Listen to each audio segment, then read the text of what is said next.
हम एक हॉस्पिटल देखते हैं जहाँ पर पांडा की माँ भर्ती होती है और पांडा की माँ कहती है, मुझे अपनी आंखों पर यकीन नहीं हो रहा कि मेरे बच्चे का होम रूम टीचर मुझसे मिलने आया है, वो भी इतनी दूर, और साथ ही मेरे अस्पताल का बिल देने के लिए आपका बहुत बहुत धन्यवाद। रोहित हंसते हुए कहता है, अरे कोई बड़ी बात नहीं है, ये तो हमारा फ़र्ज़ है। पांडा की माँ कहती है, खैर वो सब छोड़ो, लेकिन ये बताओ कि लड़की है कौन। रोहित अपनी निगाह तिरछी करता है और कहता है, अच्छा इसकी बात कर रहे हो। उसे इस तरह बैठना बहुत अच्छा लगता है, इसलिए वो इस तरह बैठी हुई है। रोहित मन में कहता है, अब ये कितनी सीधी बन रही है, इसको साली को मैंने कहा था ऐसे बैठने के लिए। पांडा की माँ कहती है, वैसे टीचर। रोहित कहता है, जी कहिए। पांडा की माँ हंसती है और कहती है, वैसे मेरी प्यारी बेटी स्कूल में अच्छा कर तो रही है ना। अब मेरे पास कोई और जवाब नहीं है कि मैं इसको दे सकूं, लेकिन सच बात तो ये है कि मुझे पांडा की माँ से माफ़ी मांगनी चाहिए। ये सही है,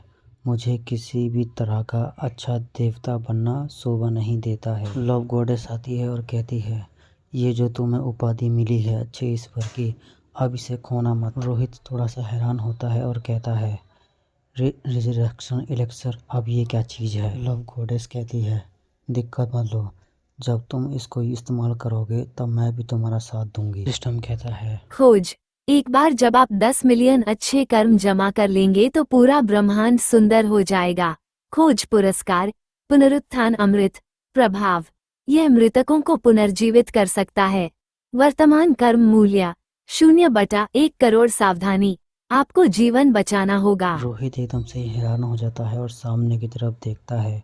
ये क्योंकि ये एक अस्पताल है तो इसमें दुनिया भर के मरीज होंगे और रोहित अपनी हीलिंग पावर यूज़ करके इन सारे मरीजों को ठीक करेगा तो ये अच्छे क्रम में लगेगा। रोहित एकदम से ही अपनी हीलिंग फिंगर को एक्टिवेट कर पूरे के पूरे हॉस्पिटल को ही हील कर मारता है। हम एक जगह का सीन देखते हैं जहाँ पर तूफान मच रहा होता है। फिर हम यहाँ दो बैलों को देखते हैं जो पता नहीं कहाँ से आ गए होते हैं, लेकिन यहाँ ये दोनों आतंक मचा रहे होते हैं। रोहित एकदम से सट्ट से साइड में से निकल कर आता है और एक भैंसे के मुंह में घूंसा दे के मारता है और चिढ़ते हुए कहता है, ये हरामखोर मर क्यों नहीं रहे हैं, अभी साले तो और हैं। रोहित फिर एक के पास पूरी फुल स्पीड में आता है और उसके पेट में घूंसा मारता है।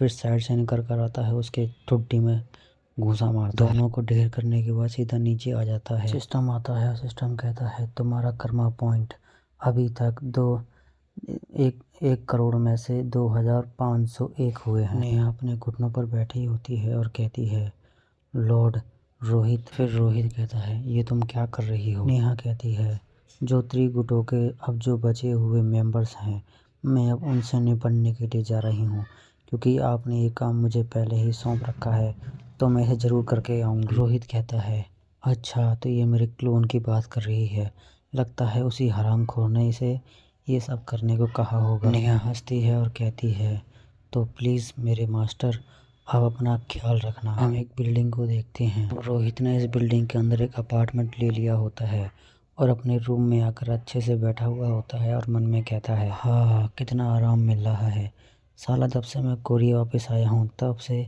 अस्पतालों के चक्कर ही लगा रहा हूँ। बिजली हंसती है और कहती है, सबसे ऊपरी मंजिल अच्छी भी है और बहुत बड़ी भी है, तो आप मकान मालिक बन चुके हो। रोहित खुश हो रहा होता है और मन में कहता है, आहा हा हा, क्या बात है, मेरे कानों को कितना सुकून मिल रहा है ये सुनकर। वैसे वो सब छोड़ो, लेकिन ये बताओ कि तुम क्या सिल रही। बिजली कहती है, मैं और मेरी बहन जब शॉपिंग करने गए थे तब हमें ये कपड़ा दिखा था और हमने इसे उसी समय खरीद लिया, वो भी आपके गिफ्ट के तौर पर। मीरा भी खुश हो जाती है और कहती है, हाँ मेरी छोटी बहन सही कह रही है, इसलिए हमने एक्साइटमेंट में 10 जोड़ी खरीद लिए हैं। जल्दी करो और इन कपड़ों को एक बार पहन के दिखाओ, मुझे लगता है तुम्हारे बिल्कुल फिट आएंगे। बिजली के हाथ में फ़ोन उसका रिंग कर रहा होता है और बिजली कहती है, लगता है एसोसिएशन से कोई इमरजेंसी है, इसीलिए कॉल आ रही है। बिजली जाते हुए रोहित से कहती है, टीचर मैं यहाँ से अभी जा रही हूँ, इसीलिए मेरी बड़ी बहन का ध्यान रखना। रोहित भी बाय बाय करते हुए कहता है, अच्छा ठीक है, मैं तुम्हारी बहन का ख्याल रख लूँगा, बस तुम आराम से जाना। रोहित खुशी खुशी उन कपड़ों को पहन लेता है और मीरा रोहित को देखकर ताली बजा रही होती है। रोहित कहता है, खैर वो सब छोड़ो, लेकिन मुझे आपसे कुछ पूछना है। मीरा कहती है हाँ पूछो ना। रोहित कहता है पहले तो मुझे तुम ये बताओ कि तुम अभी भी इतना ड्रामा क्यों कर रही हो कि तुम्हारी याददाश्त वापस नहीं आई है। रोहित की ये बात सुनकर मीरा चौंक जाती है और थोड़ी सी हैरान भी हो जाती है। मीरा कहती है क्या कह रहे हो तुम, मेरी कुछ समझ में नहीं आ रहा। फिर सिस्टम कहता है संयोग मीना, अतिरिक्त जानकारी। उसने अपनी यादें पुनः प्राप्त कर ली हैं, लेकिन अपनी बहन के साथ वर्तमान संबंध बनाए रखने के लिए वो ऐसा दिखावा कर रही है कि उसे यादें पुनः प्राप्त नहीं हुई हैं। रोहित कहता है तुम्हारी याददाश्त आए हुए 1 हफ्ता हो गया है, कहीं तुम अपनी बहन के साथ टाइम स्पेंड करने के लिए ये बहाना तो नहीं कर रही हो ना। मीरा कहती है हाँ तुमने बिल्कुल ठीक कहा। फिर अपना ऑरा रिलीज करती है और कहती है अगर तूने गलती से भी बिजली को बता दिया तो मैं तुझे जान से ख़त्म कर दूंगी। अगर तुम्हें पता ही लग गया है तो चलो छोड़ो, अब कहने का कोई फ़ायदा नहीं है। रोहित मन में कहता है अबे मुझे यकीन नहीं हो रहा, ये लड़की गिरगिट की तरह एकदम से ही अपने रूप बदलती है, एकदम से ही अभी नॉर्मल हो गई। मीरा कहती है मुझे किसी की सुरक्षा करवानी है और इसके लिए तुम्हारी ज़रूरत है। रोहित कहता है क्या तुम चाहती हो कि मैं किसी का बॉडीगार्ड बनूं? मीरा कहती है हाल ही में अचानक से ही अच्छे शिकारी एकदम से ही लापता हो रहे हैं, ये मामला तो अभी भी गुप्त है। रोहित कहता है लगता है ये बहुत भारी समस्या आ गई है। मीरा कहती है इसीलिए हंटर एसोसिएशन ने तुम्हें कहा है कि तुम अपनी रक्षा खुद करो। रोहित मन में कहता है एक सर्जन शिकारी के लिए ये बात बहुत जल्दी समझ में आ जाएगी, क्योंकि उसकी हंटर पावर्स उसे एक सिस्टम शॉप खोलने की अनुमति देती हैं, जिससे उसे अच्छे उपकरण लेने में मदद मिल जाती है। लेकिन इसकी कीमत उसे एक लड़ाकू शिकारी के रूप में चुकानी पड़ती है। रोहित कहता है लेकिन सर्जन शिकारियों के पास कम पावर होती है, इसीलिए पहले से ही उसे एक एस क्लास हंटर प्रोटेक्ट कर रहा होगा, है ना। मीरा निराश हो जाती है और कहती है उसको 2 डबल एस क्लास हंटर दिए थे, लेकिन वो तक मर गए। जब वो बॉडीगार्ड उस सर्जन की प्रोटेक्शन कर रहे थे तो एक बॉडीगार्ड को तो बीच में से फाड़ दिया था और दूसरे के टुकड़े टुकड़े कर दिए थे।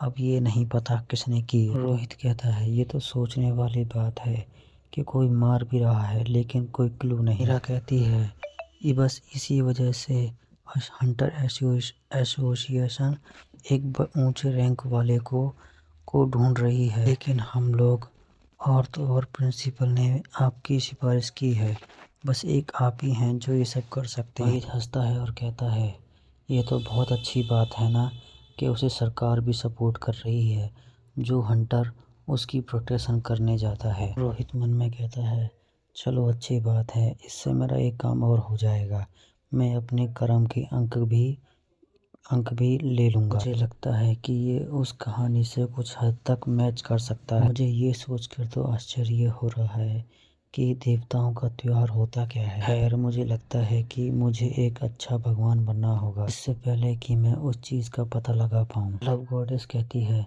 बस ऐसे ही करते रहो, तुम्हारे कर्मा के अंक बहुत जल्दी बढ़ जाएंगे। रोहित कहता है अच्छा मुझे ये बताओ कि हंटर कांगबुंग है कहाँ, हमें उसे ढूंढना है। हम एक घर को देखते हैं जो बहुत आलीशान होता है। हम उस घर के अंदर देखते हैं एक बंदा आराम से सोफा पे बैठा होता है और रोहित उसके सामने खड़ा होता है और तो और साथ में शॉर्ट डीमन भी होता है। भाई इसी बंदे का नाम कांगवुंग है और सिस्टम इसके बारे में पूरी की पूरी डिटेल देता है। कांगवू यह एक नर मानव है। ये 52 वर्षों से उपयोग में है।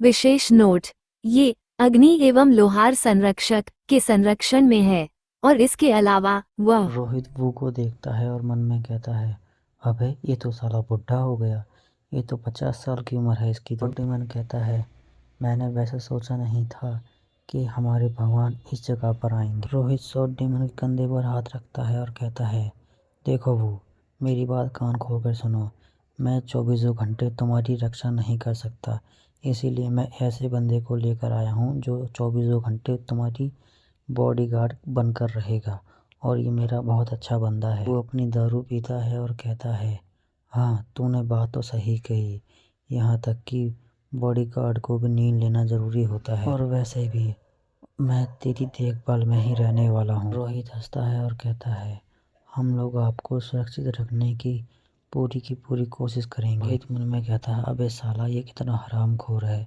दिन में भी दारू पी रहा है। इस हरामखोर को ये नहीं पता कि यहाँ पर हंटर्स गायब हो रहे हैं। वो अपना दारू का गिलास जोर से टेबल पर मारता है। वो अपने उस दारू के गिलास को वहीं टेबल पर छोड़कर वॉशरूम की तरफ जा रहा होता है और कहता है, मैं ज़रा वॉशरूम होकर आता हूँ, उसके बाद हम बातचीत करेंगे। सॉर्ड डीमन चिढ़ जाता है और अपनी सॉर्ड को सीधा कर रहा होता है और कहता है, अबे साले तेरी बहन का कच्चा फाड़ूं, तू साले मेरे देवता से ऐसे ही बिना बातचीत करे हुए जा रहा है। वही बाथरूम का बहाना देके तू बाहर आ।